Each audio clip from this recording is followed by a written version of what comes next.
Good morning and welcome to my messy studio. I'm Beth, and I've tried something new again. It's all experimentation, so I laid out the cars ahead of time just to save a little more time. So what I got this morning, I asked about flow states, and this is like, to me, flow state is just another word for creativity, another word for spirit, another word for just being human. And like, it's when I first heard, it was about 25 years ago when I first heard about flow states, and I was just like, what's that? What? Like, it was just it like it clicked something inside me. And just like the word shaman too, like when I heard that word, I was like, what's that? Like, that's something that has something to do with me. And so did the word flow and flow states. And so I just asked about flow states today because I think it's all part of the same word, the same thing that we're trying to say. So I got the Muse of Voices, which is the King of Swords. Getting the King of Swords a lot lately. And then the Three of Materials, which is the Three of Pentacles, which is like all these are both very in tune with flow states. And then our favorite card, the Queen of Materials. Oh my God, the Money Queen. She's just everyone's happy to see her. And then what a perfect overthinking can spoil the magic. And sorry, I look at the wrong place in my little phone. I always look in the wrong direction. So overthinking can spoil the magic. And so when I'm looking at all this in regards to creativity, in regards to flow states, I'm seeing, like, obviously this is it right there. And it's the zero card. It says 00. It kind of looks like an infinity sign, doesn't it? The zero card is relates to the Fool. So it's just about just starting, picking up, a drawing material and just starting, like not thinking about it, picking up the keyboard or whatever you're doing, your pen, because you're about to write, and just doing automatic writing, automatic painting. This was such a big thing that came out in the 60s in art. I think it was the 60s. Someone can correct me if I'm wrong. Maybe it was the 50s, but just like letting it happen, letting something come out of you without being technical, without thinking, without pre-planning. And I mean, we talked about that, or I talked about in the last video, I think, is just being the hollow bone and getting it out of the way and allowing the art to come through us. That's a flow state. And the beautiful thing is that hours do go by, and maybe what shows up isn't gallery worthy or whatever, but it's you. Like, it's really you. And you can release that stuff, like release the magic. And so it's not about overthinking.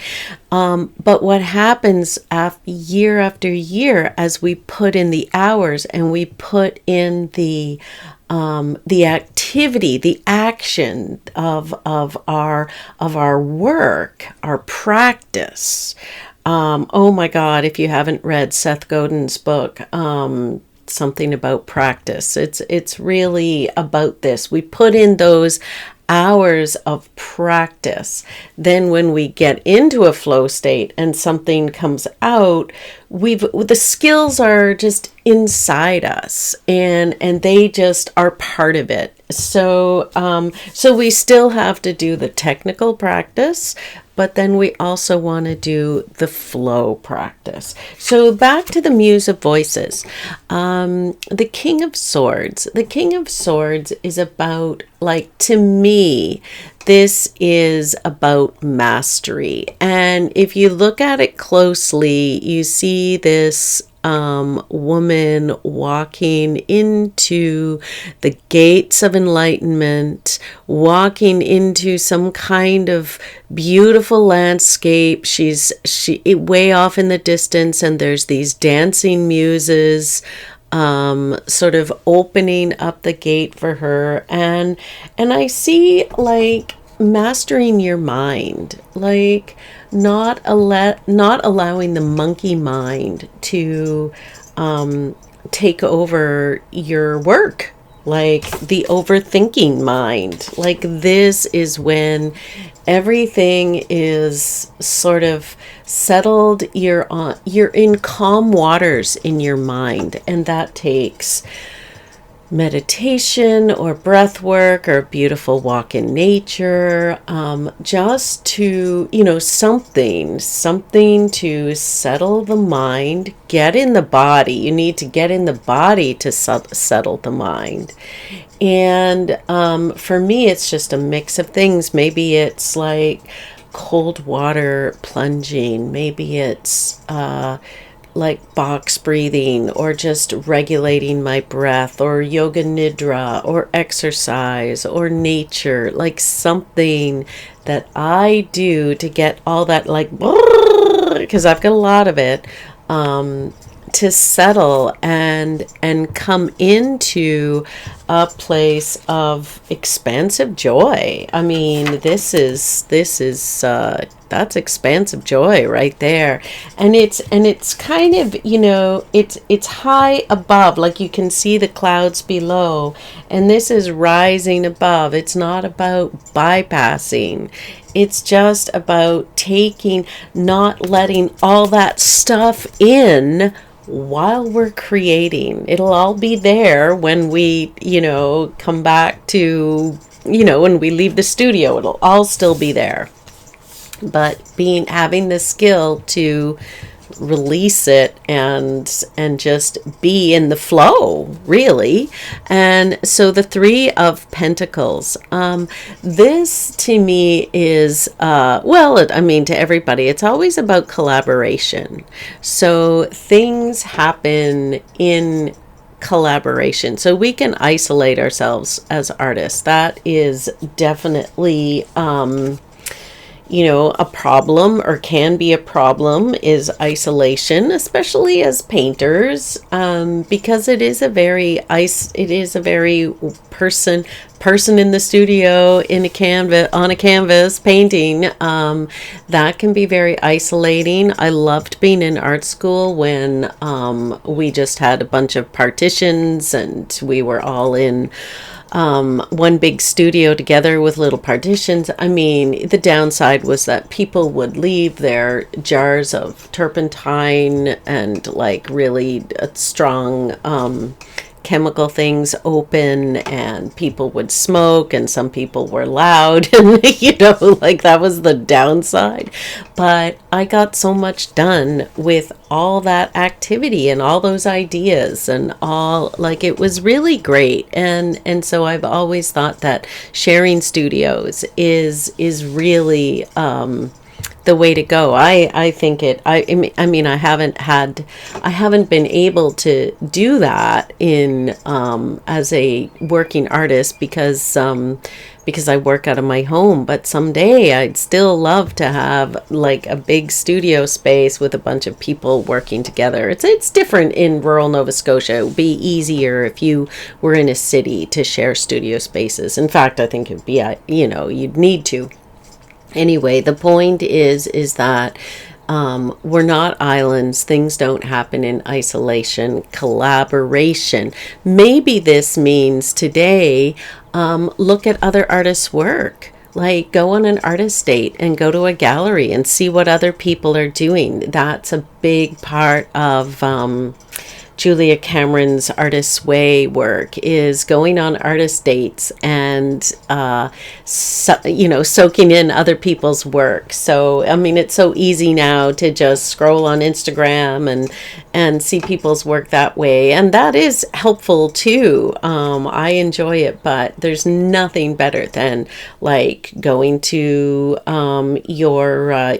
like here we have the Art Gallery of Nova Scotia, or any independent galleries, like going and seeing work of other people. And every town has a gallery. Like every town either has a gallery or has artist studios, open studios, where you can go and talk to artists and see their work. And I highly recommend this because it helps the artist and it helps you, and you make friends, and there's all kinds of artist crawls in the summer and stuff like that. So anyway, there's certainly lots of group galleries and solo galleries here in Nova Scotia. There's a lot of artists here, so there's no excuse not to go on an artist date. So that's what I'm seeing for the Three of Pentacles. But in general, it just means collaboration.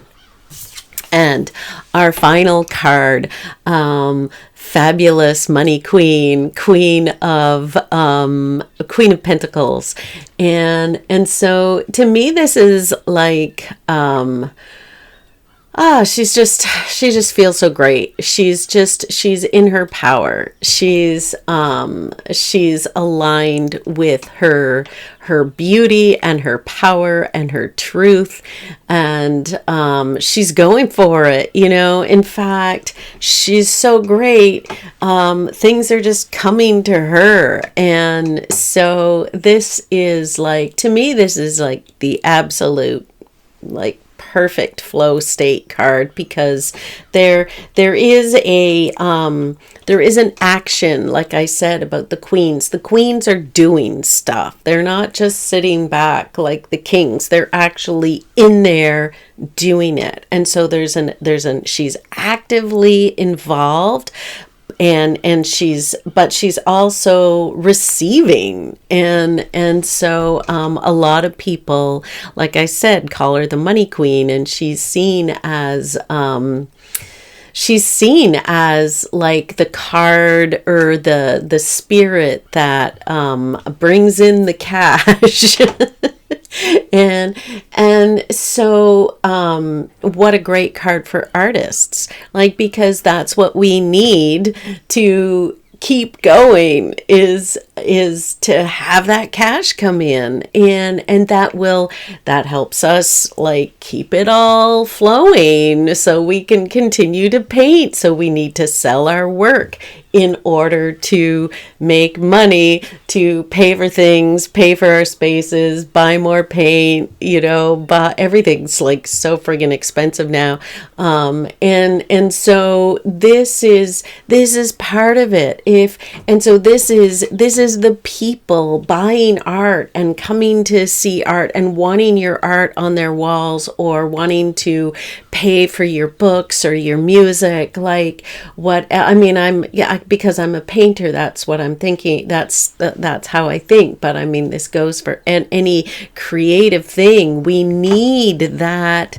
We need the communities to receive us and buy from us, buy our services, buy our work, be patrons, so that the flow keeps happening, so the artistic flow keeps happening.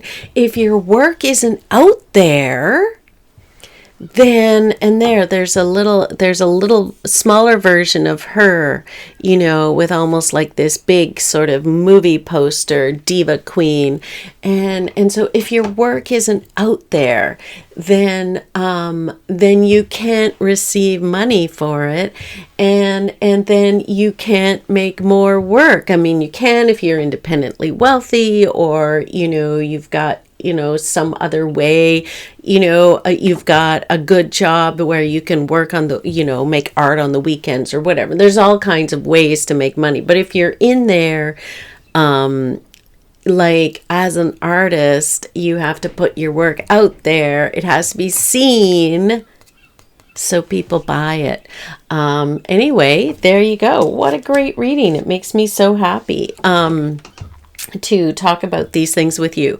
And thanks for watching. And don't forget to like, comment, and subscribe or share. And because it's just fun to know that people are enjoying this. So thanks a lot. Talk to you later.